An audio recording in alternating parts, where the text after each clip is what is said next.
Yeah, man. He's all right. This is the real deal. All right, I call the meeting of the Beaufort County Police Committee to order. Yes. Oh, so people can hear me. Yeah. Thank you. Call the order of the Beaufort County Police Committee to order. I'll ask Commissioner Walker if he will do the prayer, and Commissioner Deathridge if he will lead us in the pledge. Dear Lord, please be with us in all the decisions that we make for Beaufort County. In Jesus' name, amen. Please stand. Pledge allegiance To the flag of the United States of America and to the republic for which it stands, one nation, under God, indivisible, with liberty and justice for all. The first item is to approve the agenda. I have two items to add to the agenda with the approval of the board, and one is how the sheriff fits in. Has to do with what the sheriff's going to do if we do this. And number two is the trip to Gaston County, which we need to discuss and talk about some more. So with those two items, do I hear a motion to approve the agenda? So moved. Second. All right, all in favor? Aye. Aye. The ayes have it. Okay. The next item is public comments. We didn't have anybody to sign up, but that doesn't mean that you have to sign up in order to speak. So if anybody has anything they want to say, now is a good time. Okay. Do you? Come forward, please. Ask a question while you're having your meeting, if something comes up that's very important. We- Not a conversation, but just a question. We try to discourage that, but we do have a limited group tonight, so we may ignore the question with that understanding. But yeah, we have a limited group, so we should have an orderly meeting. Thank you, we can do that.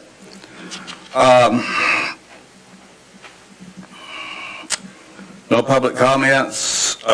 Do we need to approve the minutes from the last meeting? You haven't sent them out, have you? Okay, well, when you send them out, we'll take care of them. Thank you. Just remember that. The first item on the agenda is forensics, and I'll start the conversation off by saying forensics in particular relative to the Brenda Hamilton case, because the Brenda Hamilton case has brought forth a glaring shortcoming in the way that we do forensics in Beaufort County. So I would ask either one of these two commissioners to speak if they'd like. I just want to say, Hood, you've been on this like a bulldog after a bone from day one, and it would have been forgotten a long time ago, so thank you for staying on top of it. It's important that we take matters this seriously, serious.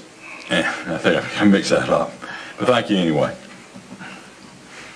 I've got a question on forensics. Do we have, is there an actual team that focuses on forensic, or do they just all who happens to be working that day?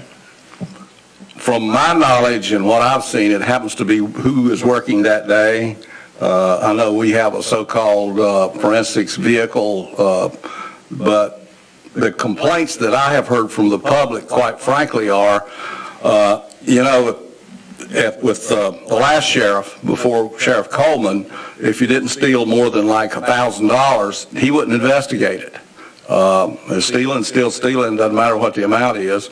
I don't know what Sheriff Coleman is doing with this, but we have appropriated money in the past for a vehicle that was large enough to haul or carry, if you will, the tools that they don't call it the forensic unit, but that the people who are taking the fingerprints from whatever can haul around with them. I never thought it took that many tools, but we have approved special size pickup trucks in the past for this. So to answer your question, unless the manager has an answer, I've never seen anyone designated as forensics. And for those of us that watch TV, is a good place to get an education on forensics, because for the most part, what they do on TV is pretty much in line with what happens and what goes on, and people dressing up in clean suits and using all the technology to find blood and all of this sort of stuff. One of the things that has disappointed a lot of people in the county that I have talked to is, well, they broke into my house or they broke into my car. And I would say, well, didn't they take fingerprints? No, they just wrote a report and left. Well, what's happened? Nothing. Part of forensics is record keeping over a long enough period of time. Part of forensics is continuity of record keeping, and what a lot of people don't understand is every time you elect a new sheriff, in some sheriff's departments, all those old records are abandoned. They're walked away from literally. They may keep some of them on murder cases and important crimes, but the rest of it, they start all over again.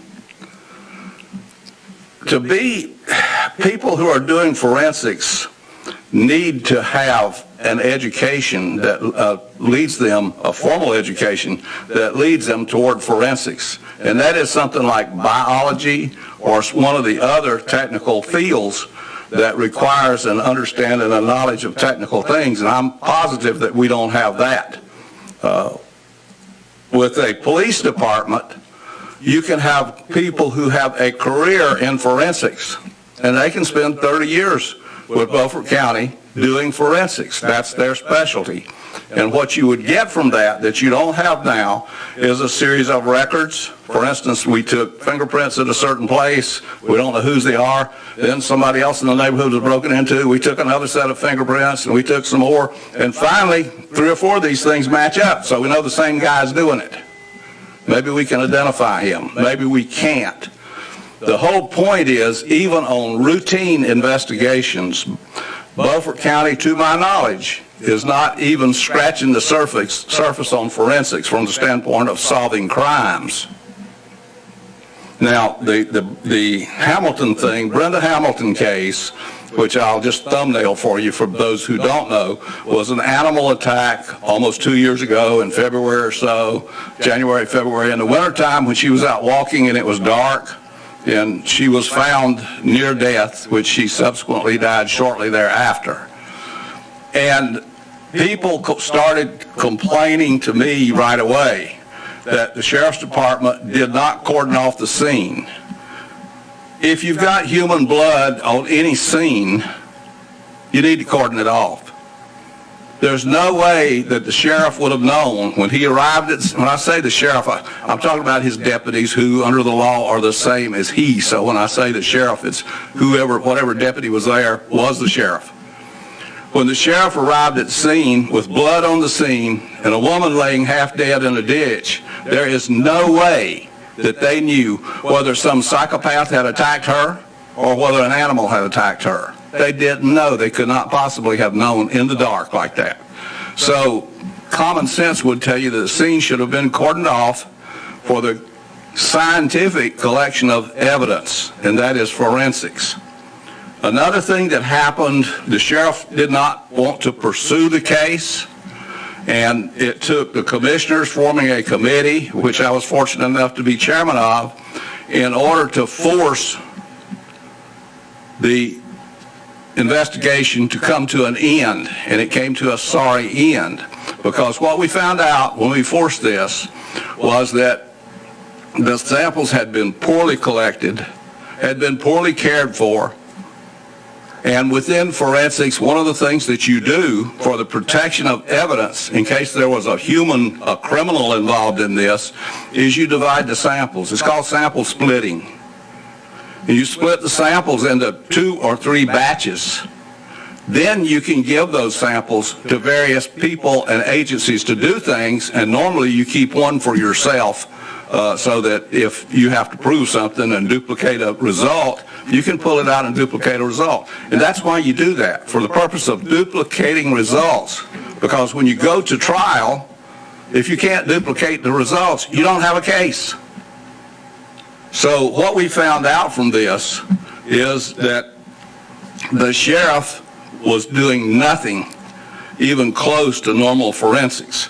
The samples that they took, it sounded good. We tested all the dogs in the neighborhood and all that sort of stuff. But the samples from Miss Hamilton that would have shown us specifically from the saliva of whatever animal attacked her, what it was, were not collected properly, were not kept properly, were not stored properly.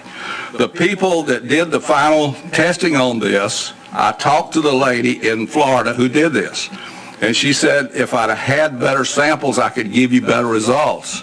I only had a few samples. She was down to find something to test. They were so clean that she was taking a Q-tip and going over a flashlight, over the little indentions in a flashlight to try to find something that she could use for evidence. And that's where she came up with the dog stuff from the flashlight. So everything pointed to a canine, but it wasn't the canines that had already been sampled and tested. So we didn't have enough evidence for us to go in a direction. One of the things that we would get out of a professional police department would be career forensics experts who would be there for years and years and years. We could select people who were well enough trained to do the work, who had a formal education that would lead them to forensics so they would understand the data they were collecting and what it meant. We would also have a records department that would last 30, 40, 50 years for that matter. You probably go back after 50 years and maybe start culling some stuff out and throwing it away.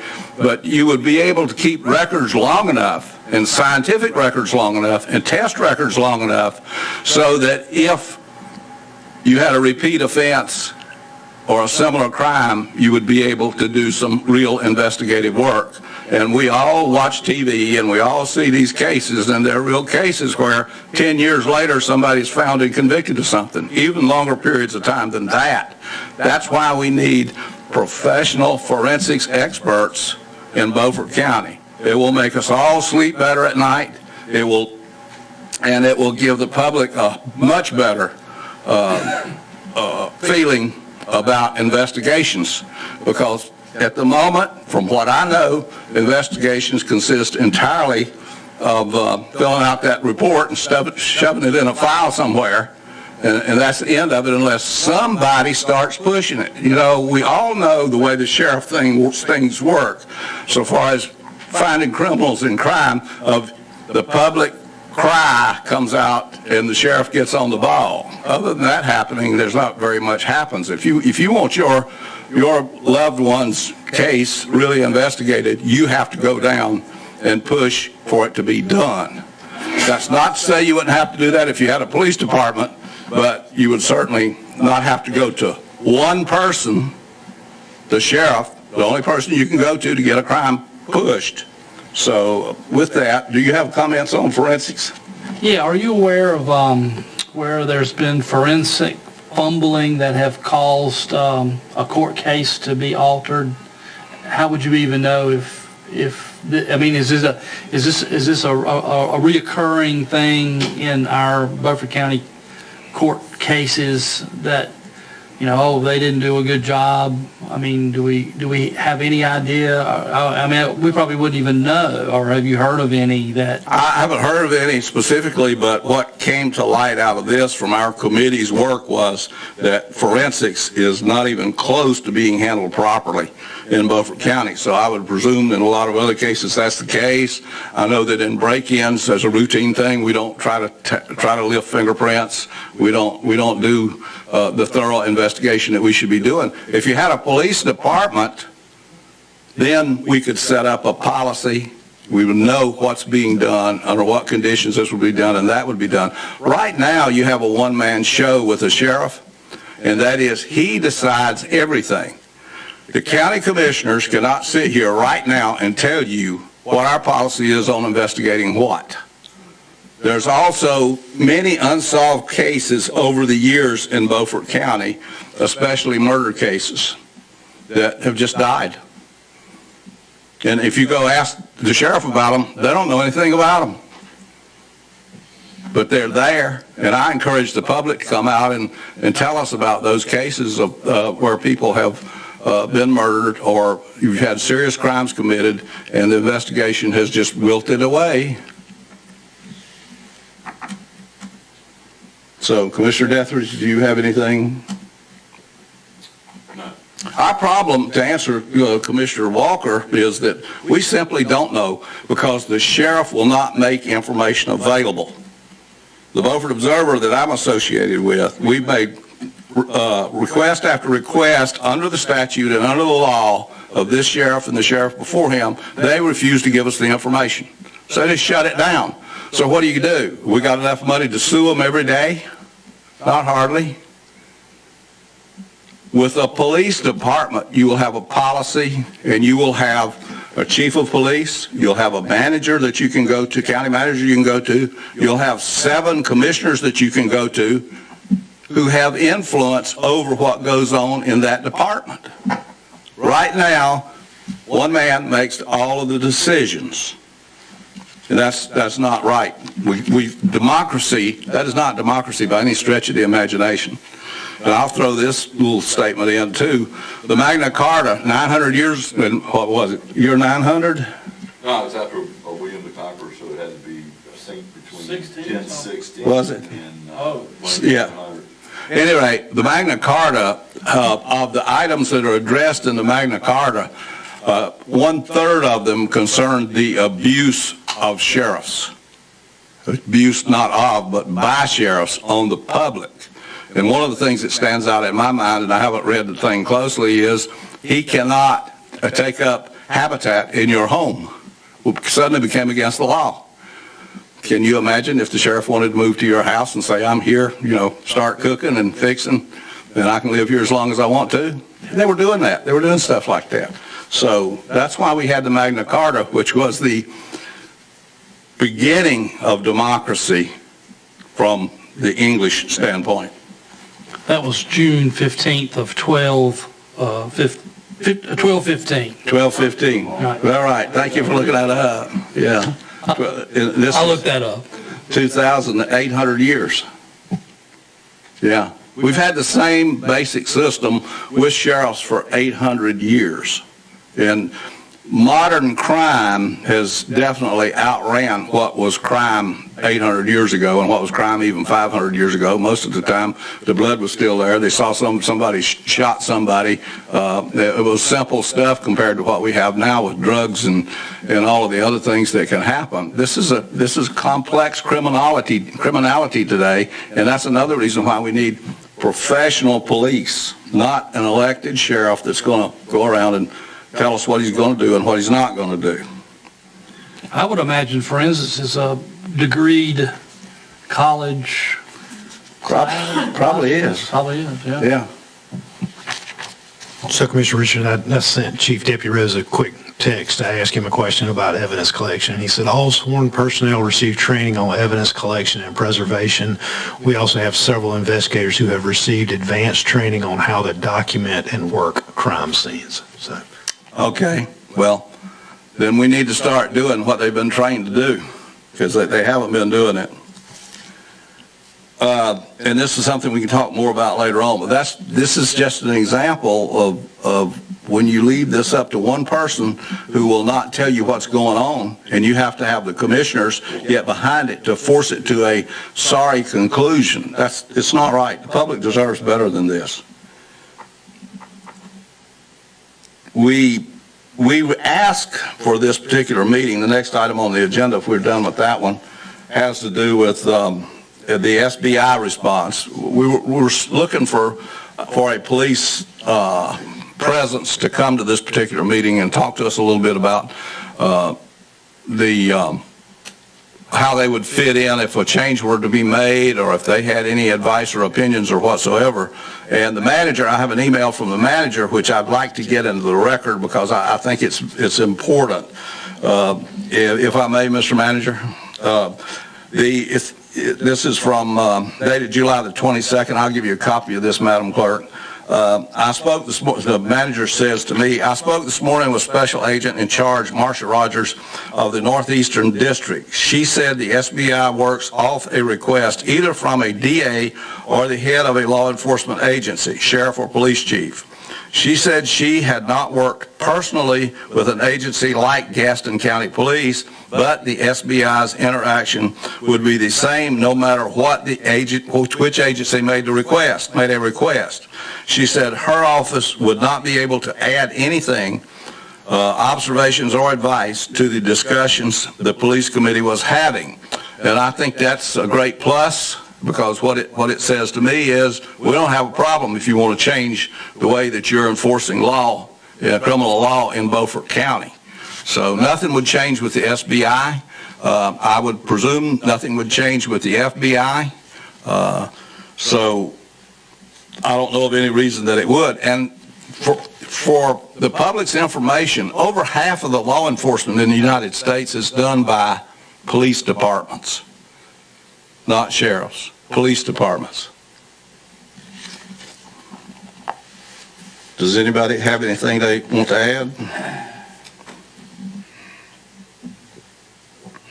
Hood, you're on a roll, man.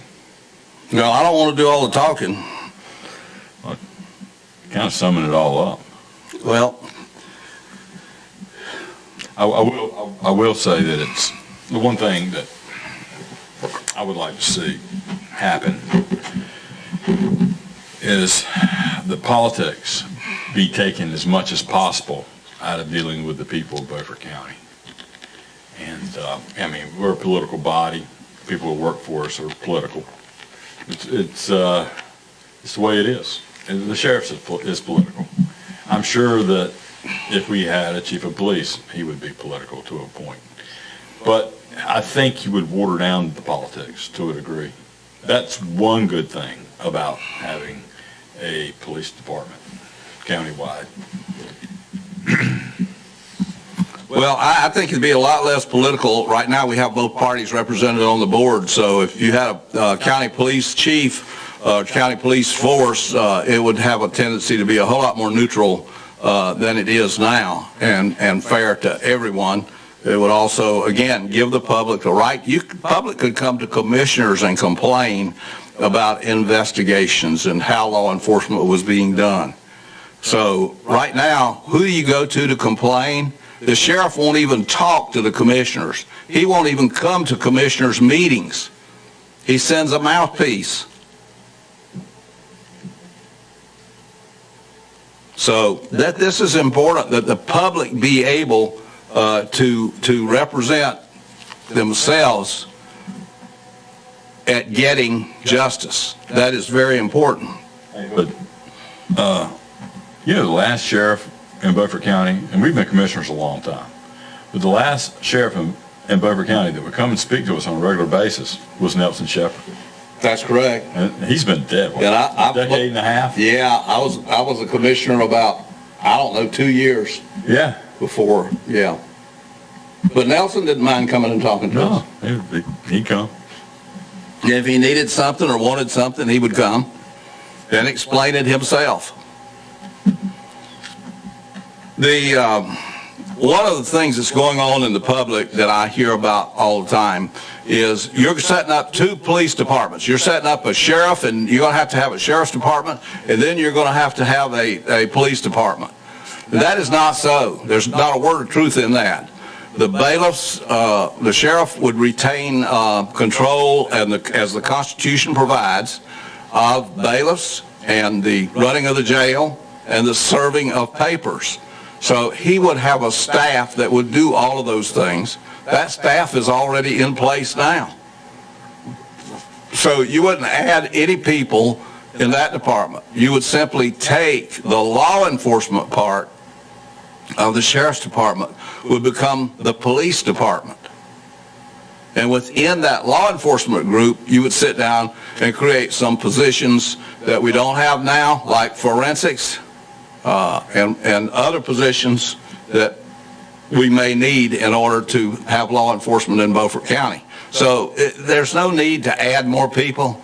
You could take the chief deputy, if you would be equivalent to the chief of police.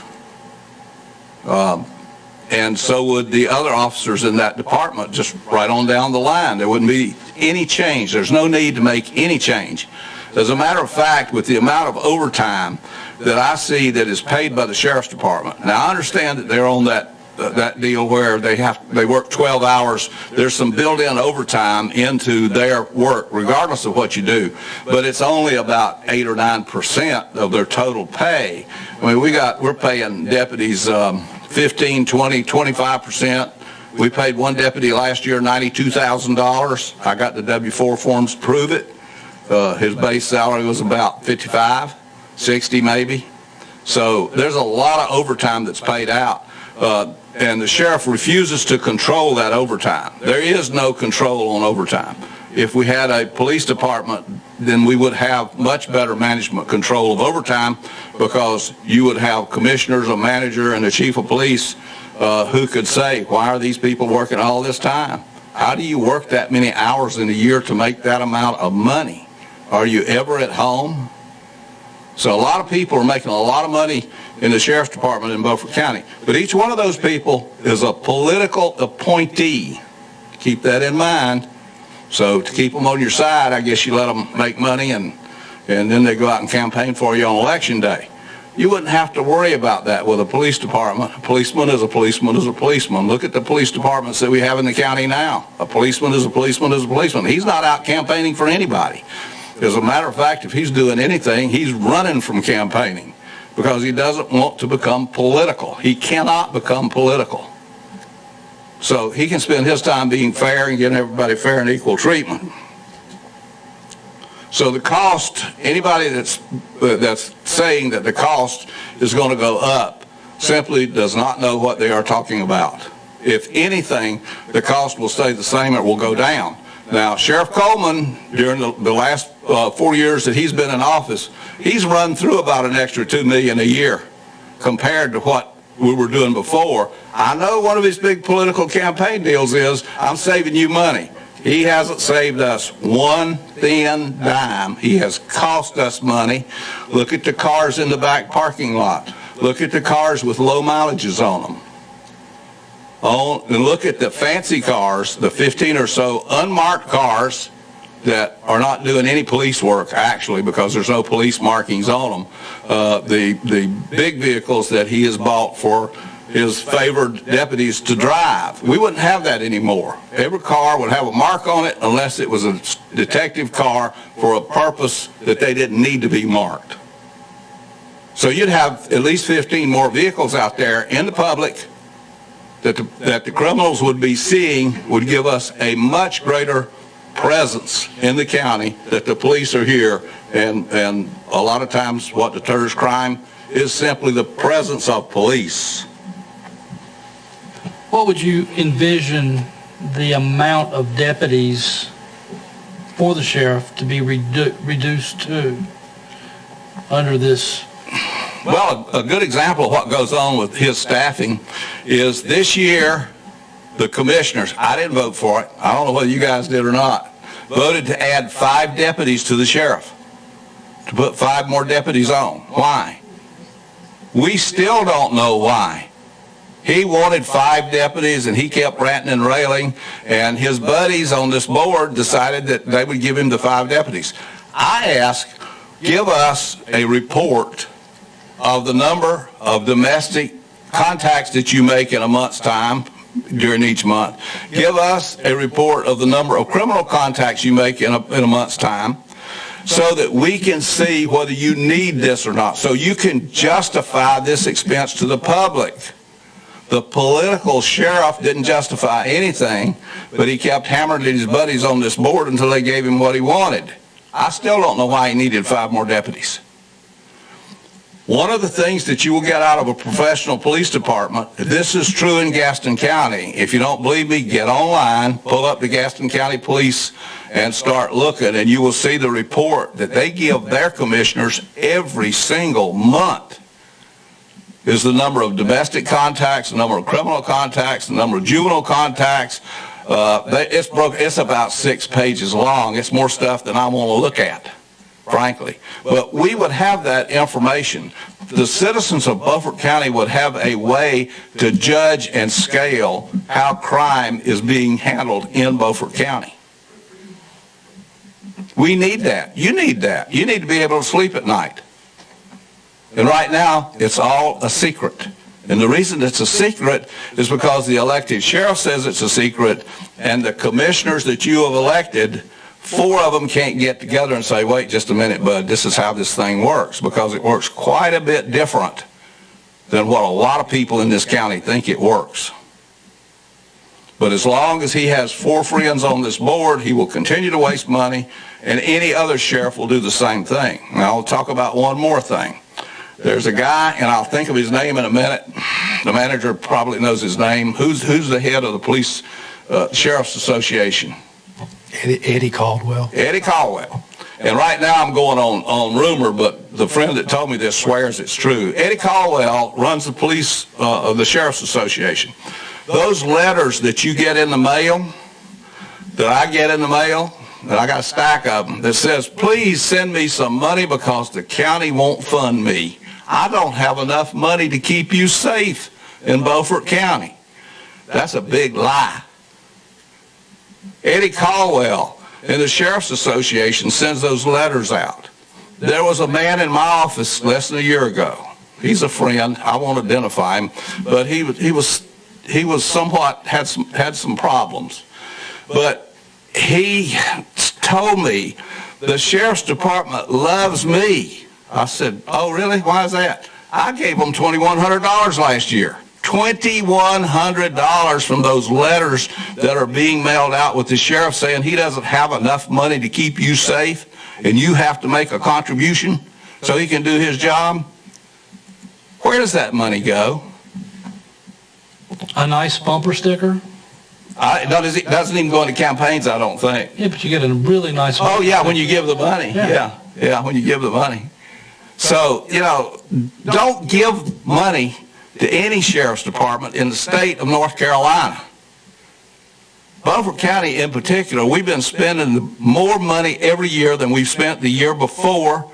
And what we found out is, just happened at the last commissioners meeting, was that they took $50,000 too much out of one of the funds, which is the fund for telephone, where we pay for 911 is what it's called. That we used $50,000 in that we weren't supposed to use, and the state caught it on the audit of that fund and made us pay it back. Well, all of a sudden, we don't need any more money from the commissioners to do this because we had that surplus in our budget. The sheriff's budget right now is a fat budget. It's always overfunded because people don't want to listen to him complain. It's time for this stuff to come to a halt. We need justice. We need people doing their jobs, and we don't need to be robbed blind by the sheriff's department. Anybody? You guys have any comments? Well, just that I did vote for the 5 deputies. Did you? Right, but I figured he'd let so many people go and the SROs were being altered. Somebody had to do the work.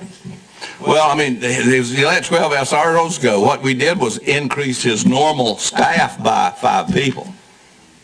That's what we did. And I don't see a justification yet for doing it. Why? He can't tell you why. He wouldn't tell us why. Because he doesn't have to. Because it's so political. We need to get out of the politics, and we need to get into the professional law enforcement. Get away from this stuff. If everybody remembers, I think it was before you became a commissioner, we had a problem with his request for funding.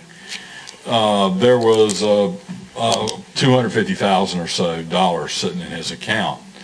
And rather than use that money for additional deputies, he wanted to use that money for some magnificent raises for certain key personnel for him. Oh, you're talking about Sheriff Coleman? Yeah. Increasing IT staff. I mean, a lot of the money just seemed like it was going into a hole. I voted against it. I know Hood voted against it. But I believe he get it, or he didn't get it. He got it? Yes. He wound up and gave people his $15,000 raise, gave his buddies. Well, I don't know if he got it through the vote, but somehow he worked it out. He got it, yeah. He didn't get it from a vote. Was it reoccurring raises, salary, or a bonus? It was some big money. No, it wasn't a bonus. It's going to be reoccurring. Whatever he gave them last year, he's giving them, they're getting again this year. It was pretty big money. Yeah, it was big money. Basically, I think the commissioners, at least some of us, made the pronouncement. I mean, this is your people that you wanted to add. Now, at this time, they still had the SROs. This is before Sheriff Coleman decided he didn't want the SROs anymore. But they still had the SROs at that point. So I think the SRO conundrum just added more fuel to the fire for him to be extra political.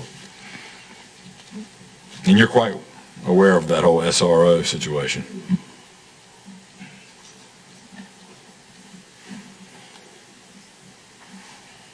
You guys don't have anything else to say? I feel like, I know I've done all the talking, but, Well, Bud, it makes sense. you're on a roll. well,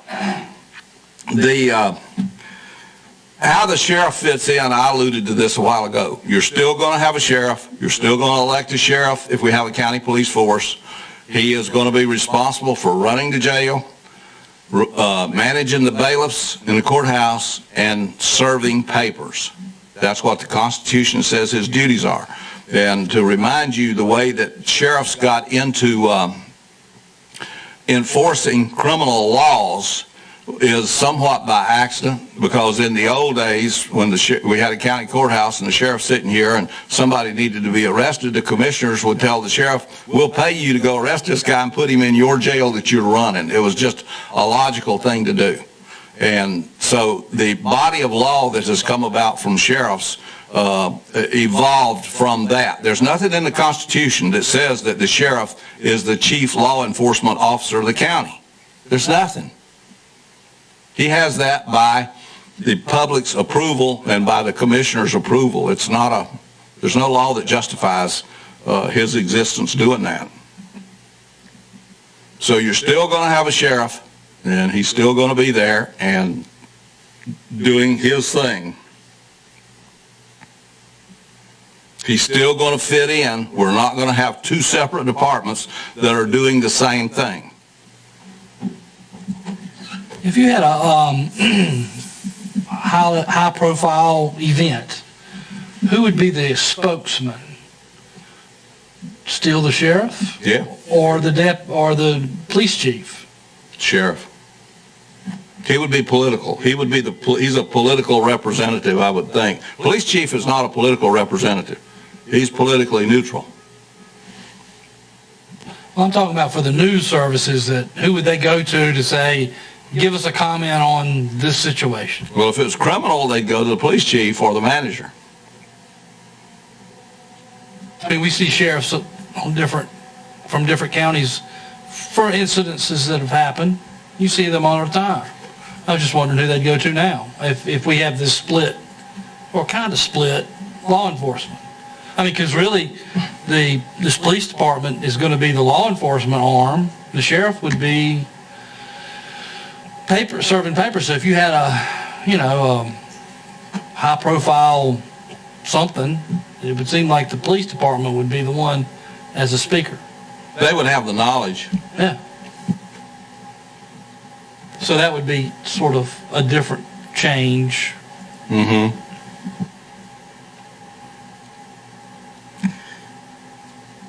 Our trip to Gaston County that we keep putting off, I think we're probably still putting it off, mainly because commissioners are so busy and because the public needs to find out more and more about this police thing and how it would work than what they know right now.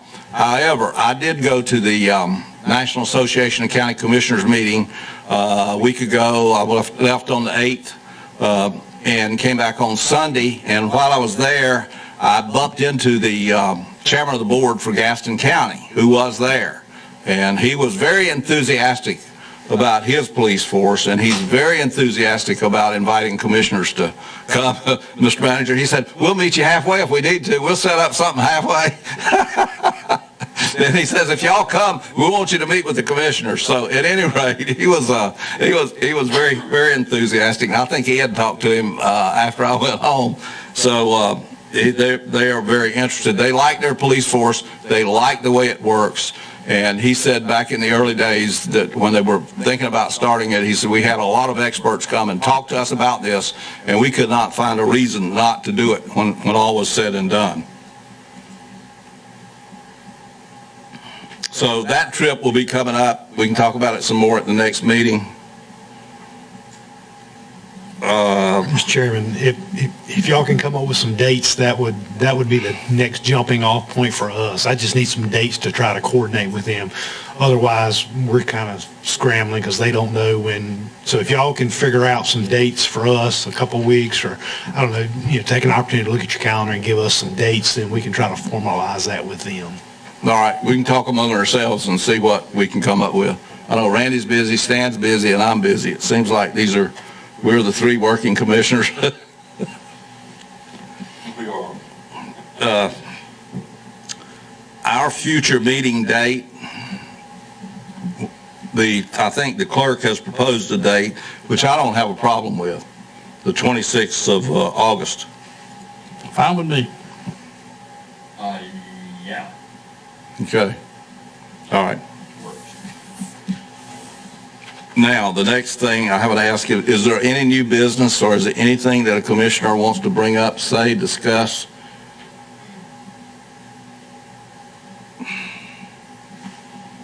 I'm good. Hood, I defer to you. Well, I mean, I feel... You're on a roll, man. I feel uneasy. It doesn't show. This is something that we encourage the public to come to these meetings. We encourage the public to watch what's going on with this. We encourage the public to investigate this. I encourage the public, listen to this, you want to hear something odd, look up the Magna Carta and read it. It will give you a great insight into what goes on. We have a one person that you go to for justice. That is not democracy. We do not need that. It has caused as many problems as it has helped if you look at it. There's a sheriff every year goes to jail somewhere in the state of North Carolina. Almost every year. It's a lot. They seize a lot of power, and I'll go back to Eddie Caldwell. One of the points I wanted to make about Eddie Caldwell, one of the reasons that he has paid so much money, and he's such a great hero with all of these sheriffs, is the fact that he's figured out how to raise money for them by sending out these letters that says, these dirty old county commissioners aren't funding me, and you have to pony up if you want justice in this county. That is false. The other thing that Eddie Caldwell does that is a serious problem, well, two things. Number one, where do they spend that money? We really don't know. But number two, where do they get $350,000 to pay Eddie Caldwell's salary? Where's that money? How do they generate that money? Number three, every time you get ready to buy something, you find out the Sheriff's Association is involved in it somehow. So I know from my business experience that a lot of these associations, companies dump money into them in order to get their best wishes, in order that nothing bad really happens. I recall working for a company one time, and it was a Los Angeles Rubber Group, is what it was called. And we were making a product that went into rubber goods. And it was $2,500. Just paid it. Now, I'm not approving $2,500 to those guys. This was back in the 60s. $2,500 then would be $10,000 today. I said, I'm not approving that. So finally, our salesman came to me and he said, look, he said, here's how this works. If we don't give them $2,500, we will be put on a list and we won't be selling very much stuff. They will go to our competitors and they'll load up with them and they will deny us. So if we don't pay it, I said, well, what do they use this money for? Parties and whatever. So you got the same kind of thing going on with the Sheriff's Association. It's just that nobody will investigate it and nobody will write about it. So keep all of this stuff in mind as we go through this. We need to clean ourselves up. Read the Magna Carta. You'll see what was going on then, and you'll see a lot of that is back to going on today. Does anyone have anything that they want to say before I ask for adjournment?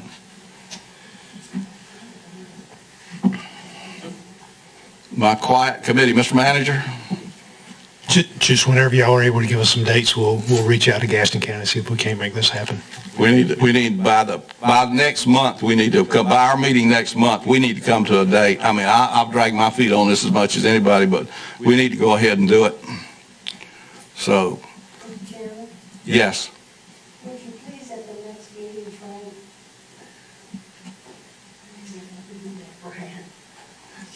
question.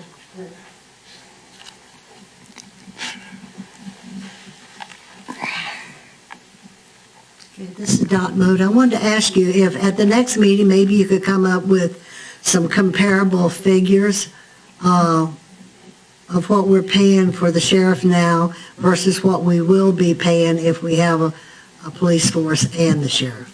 Well, we certainly take that under advisement. It's going to be hard to do. Well, I mean, an example, I know it would not be exact, but we need to get some semblance of what our extra cost is going to be. There won't be an extra cost. I can tell you that. I already know what That this sounds guy's, good, Hood. I already know how I much don't money believe is, well, that's my opinion. I know how much money's been wasted since I've been here. I know how much money Sheriff Coleman is wasting in unnecessary overtime, That might in be, that supplies. might be, but the citizenry does not know exactly what you're talking about. When you say, he will get X dollars or whatever it happens to be, and the police department has to be paid. Well, I'd be glad, But the sheriff's. give us an idea. We can do that split. I think we can say very easily what we're paying for, dispatch and what we're paying for, the jail and what we're paying for bailiffs. We can pick that stuff out. The rest of it would be sheriff's expense, and I'd be delighted to tell you where Sheriff Coleman's been wasting money. Okay, you can also get information from the county that you're gonna visit as to how When we what their go. costs are. Yes, but that'll be after the next After. meeting, yeah. Yeah, we can give you some comparable numbers, but Can I add something? sure. This probably won't happen in the future, going with the police department, unless you have a different makeup of commissioners up here. I think this group right here is just laying the groundwork. You have a different makeup of commissioners, the people that manage the money in Beaufort County, who are supposed to provide oversight and budget and policy. Those commissioners will have the skills to keep cost at zero. I can't see any adjustment upward, or I'm not going to be a party to it. That's my opinion. That was intent by my questioning about the deputies, because it sounds like we would just roll deputies to the police side, and so that would be a wash. Yeah. But my point is, you've had a lot of discussion, but never come up with anything that is a semblance of what the additional cost might be. You say it's not going to have an additional cost. It's not going to be an additional cost. But I haven't been convinced of that. Well, thank you, I appreciate that. But I can't see an additional cost. Looking at the amount of overtime that the sheriff is paying now, it's not going to take much tweaking on that to save $300,000 or $400,000 a year. Because yes, ma'am, people are writing their own ticket over there. There's no control on overtime in the sheriff's department. There's a lot of other expense over there. Well, I can recall things that have happened. I don't know when the last time the sheriff bought everybody a new pistol. But all of a sudden, after 7 or 8 years, bought everybody a new pistol. Well, I didn't think we'd killed that many people with pistols in that length of time. But he decided he wanted to go from one model of pistol to another model of pistol. Yeah, so you're talking about $50,000, $70,000 for new pistols for no reason whatsoever, no justification. The other thing is they suddenly decided they wanted to change uniforms.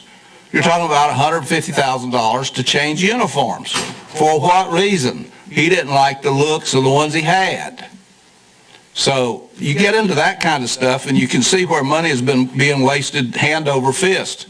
So again, there will be some numbers, Ms. Moat. We're going to have numbers before we make a recommendation and a presentation. So yeah, you'll have numbers before that happens. Okay, and we can look at Gaston County. And for the future, we will have the ability to look at the SRO situation as it's changing and seeing what kind of savings with that. Yeah. That's going to be a good indication of what this could do because of what that is doing.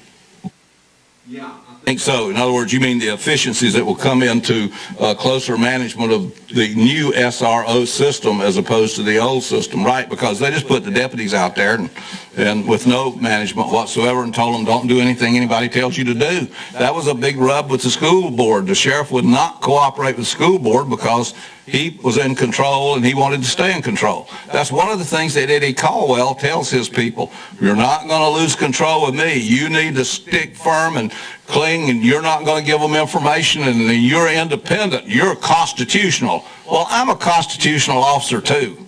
So is every elected official in North Carolina. No different than the sheriff. There's nothing special about the sheriff. So with that, do I hear a motion to adjourn? Second.